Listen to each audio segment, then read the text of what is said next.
फिर अर्जुन भगवान से पूछते हैं कि भगवान मृत्यु क्यों होती है, मृत्यु क्या है, मृत्यु के समय होता क्या है। तो भगवान अर्जुन के इस प्रश्न का उत्तर किसमें देते हैं, श्लोक नंबर 22 में। आपने ये वाला भी श्लोक प्रभु जी ने याद करने को हम लोग को दिया था सबसे पहले, जिसमें बताया गया था कि जो है आत्मा जैसे हम जैसे आत्मा शरीर बदलती है उसी प्रकार उस प्रकार आत्मा शरीर बदलती है जिस प्रकार हम कपड़े बदलते हैं। हमारे शरीर के जब कपड़े फट जाते हैं तो हम क्या करते हैं, हम नया कपड़ा धारण करते हैं, नया वस्त्र धारण करते हैं। उसी प्रकार आत्मा भी पुराने शरीर के नष्ट हो जाने पर शरीर को धारण करती है। श्लोक नंबर 22.22 में वांसानि जीर्णानि यथा विहाय नवानि गृह्णाति नरो पराणि तथा शरीराणि विहाय जीर्णानि अन्यानि संयाति नवानि देहि। यानी मृत्यु क्या है, नए शरीर को अपनाना। जब आत्मा नए शरीर को अपनाती है तो वो क्या है, मृत्यु है। अब यहाँ पर पुनर्जन्म की भी परिभाषा एस्टैब्लिश होती है। पुनर्जन्म इसका मतलब है कि आत्मा शाश्वत है तो हमारा पुनर्जन्म होना निश्चित है। अगर एक शरीर नष्ट हुआ है तो आत्मा नए शरीर को अवश्य धारण करेगी। फिर उसके बाद भगवान 2.23 से 2.26 तक आत्मा के लक्षण समझाते हैं, जिसमें आपने पढ़ा था।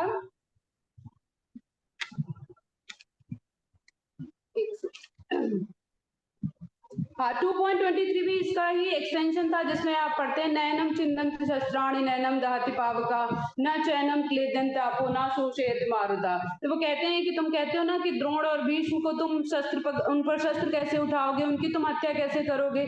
तो अगर वो आत्मा है, अगर वो शरीर है ही नहीं तो उनके मारने से वो आत्मा तो है। इसमें बताया गया आत्मा न कभी किसी शस्त्र से खंडित की जा सकती है, ना उसको ना जल द्वारा उसको भिगोया जा सकता है और ना ही वायु के द्वारा उसको सुखाया जा सकता है। तो कोई भी हथियार, कोई भी आग्नेय शास्त्र, कोई भी एटम बॉम्ब, कोई भी ऐसी चीज आत्मा को नष्ट नहीं कर सकती। उसके बाद आगे के श्लोक में भी भगवान इसकी व्याख्या करते हैं कि आत्मा के और भी क्वालिटीज बताते हैं कि आत्मा अखंडित। 2.24 में अच्छेदो यम दायो बताते हैं भगवान कि यह आत्मा अखंडित और अघुलनशील है। फिर से वही है कि ना जलाया जा सकता है ना ही सुखाया जा सकता है। यह आत्मा सर्वव्यापी है, शाश्वत है, अविकारी है, स्थिर है और सदैव एक सा रहने वाला है। इसके पहले भी एक श्लोक में आप लोगों ने देखा था जिसमें आपने कहा था आत्मा का साइज क्या होता है ना।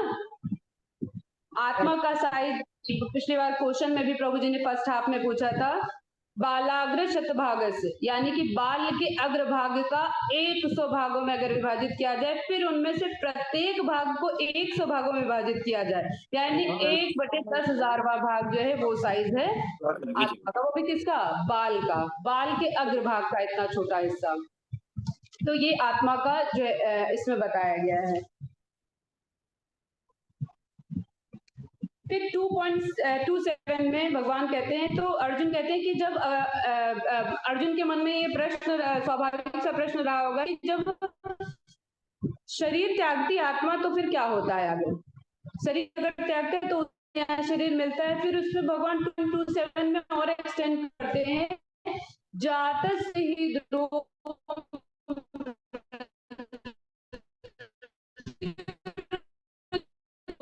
जन्म न, इसमें इतना सोचने की, इतना इसमें इतना शोक करने की कोई बात नहीं है, क्योंकि जिसने जन्म लिया है उसकी मृत्यु निश्चित है और मृत्यु के पश्चात पुनर्जन्म भी निश्चित है। अतः तुम्हें अपने अपरिहार्य कर्तव्य पालन में, अपरिहार्य कर्तव्य पालन मतलब युद्ध में उसको शोक नहीं करना चाहिए। जो परिजनों के लिए वो दुख कर रहा है उसे वो दुख नहीं करना चाहिए।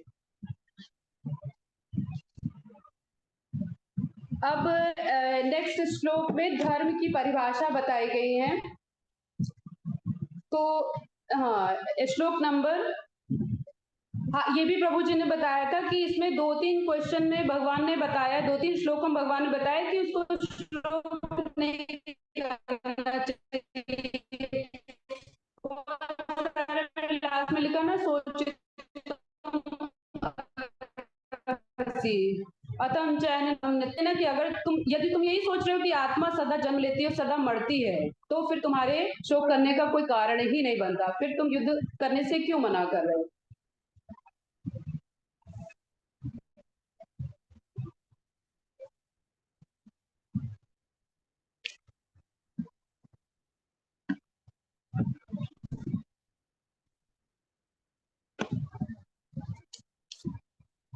31वें से 53वें श्लोक तक भगवान जो है वर्णन करते हैं, इस प्रश्न का उत्तर देते हैं कि अगर जो शरीर नहीं हम आत्मा है, तो मेरा जो कल है वो आज से कैसे अंतर, इसमें क्या बदलाव है और इसमें क्या अंतर होगा। तो इसमें अब आगे श्लोक में धर्म की परिभाषा बताई गई है। आप प्रभु जी ने एक उदाहरण भी दिया था कि धर्म क्या है। धर्म वो है जो धारण करने योग्य है, और धर्म वो है जिसे व्यक्ति से अलग न किया जा सके। धर्म की परिभाषा यही है शास्त्रों में। धर्म वो है जिसे व्यक्ति से कभी अलग नहीं किया जा सकता। जैसे नमक का धर्म क्या है, नमकीन, लवणता, और वैसे चीनी का धर्म क्या है, उसकी मिठास। अग्नि की क्या है, उसकी गर्माहट यानी ऊष्मा। तो धर्म को विलग नहीं किया जा सकता। 31वें श्लोक में भगवान कहते हैं, और वैसे ही जैसे ये सेवा बताया गया कि धर्म क्या, वैसे ही जीव का धर्म क्या है।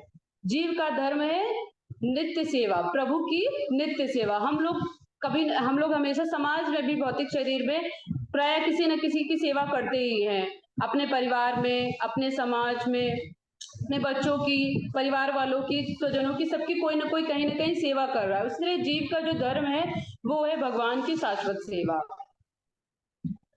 31वें श्लोक में भगवान कहते हैं, स्वधर्ममपि चावेक्ष्या न विकम्पितुम अर्हसि धर्म्यादि युद्धात् श्रेयः अन्यत् क्षत्रियस्य न विद्यते। इसमें भगवान बताते हैं कि जीव के दो धर्म हैं। जीव के दो धर्म हैं। पहला धर्म है स्वधर्म। स्वधर्म वो होता है जैसे हमारा जो ऑक्यूपेशन है, जो कि व्यक्ति के अपने गुण कर्म के स्वभाव और प्रभाव से बनता है, वो है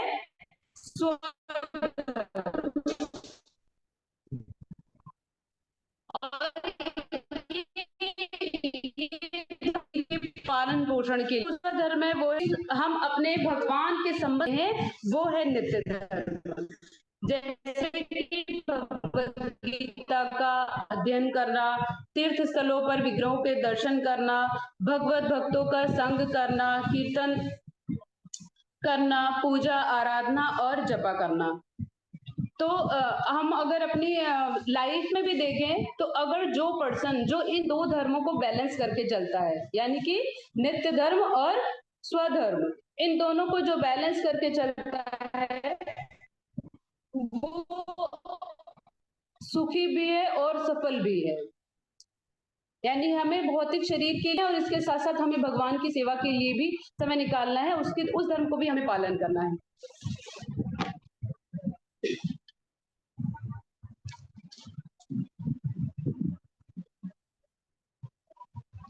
अब भगवान इसमें श्लोक नंबर 32-33 आपको ये भी है बताया गया है कि अभी तक 30 नंबर तक क्या है, सांख्य योग चल रहा था।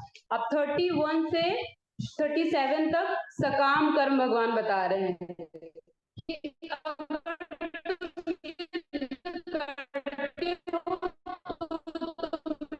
क्या प्राप्त होगा, और अगर तुम युद्ध नहीं करते हो तब तुम्हारा क्या होगा। क्षत्रिय पार्थ लभन्ते युद्धम ईदृशम। हे पार्थ, क्षत्रिय सुखी हैं उन्हें जिन्हें ऐसे युद्ध के अवसर अपने आप प्राप्त होते हैं, जिससे उनके लिए स्वर्ग लोक के द्वार खुल जाते हैं। यानी मतलब मान रहे हैं कि अर्जुन जो है लकी है जिसको ये युद्ध करने का अवसर प्राप्त हुआ है। और क्षत्रिय का धर्म क्या है, छत्र से, जो विनाश से या नाश से रक्षा करे वो क्षत्रिय है।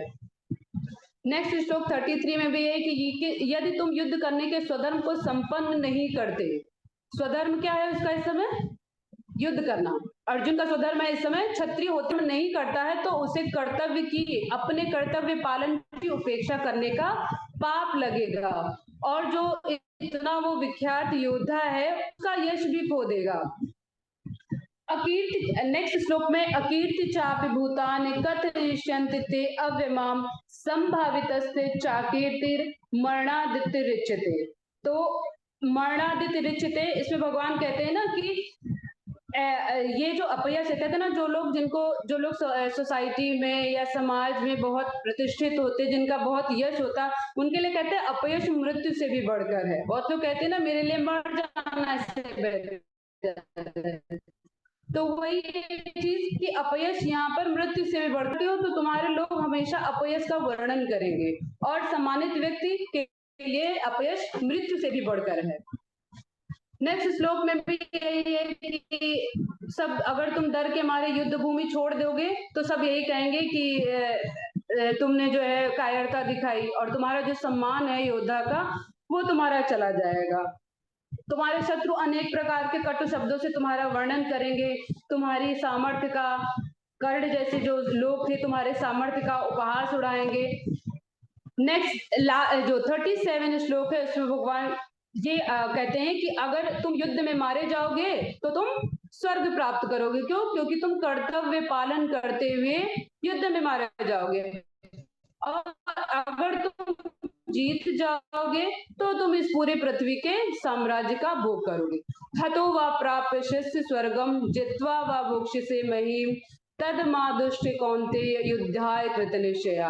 वो कहते हैं कि जब तुम्हारे पास दोनों विन विन कंडीशन है इस समय, कि अगर जीत जाओगे तो तुमको हस्तिनापुर का साम्राज्य, मारे जाओगे तो तुम अपने कर्तव्य पालन करते हुए स्वर्ग को प्राप्त करोगे। तो अतः अर्जुन दृढ़ संकल्प करके खड़े हो और युद्ध करो। इसके बाद 38 to 53 श्लोक में भगवान ने निष्काम कर्म यानी बुद्धि योग के बारे में बताया है। आगे का चैप्टर नामिका माता जी नेक्स्ट क्लास में पढ़ाएंगे। यानी निष्काम कर्म बुद्धि योग मतलब कि हमें काम करना है लेकिन हमें अपने फल से अटैच नहीं होना है, without getting attach to results. हमें अपना काम करना है और रिजल्ट्स के लिए अटैच नहीं होना है। उसके बाद जो लास्ट जो इसका पार्ट है 54 to 72, उसमें स्थित प्रज्ञ के लक्षण बताए गए हैं कि वो कैसे बोलता है, बैठता है, उसके लक्षण क्या होते हैं, उनके बारे में ये बताया गया है।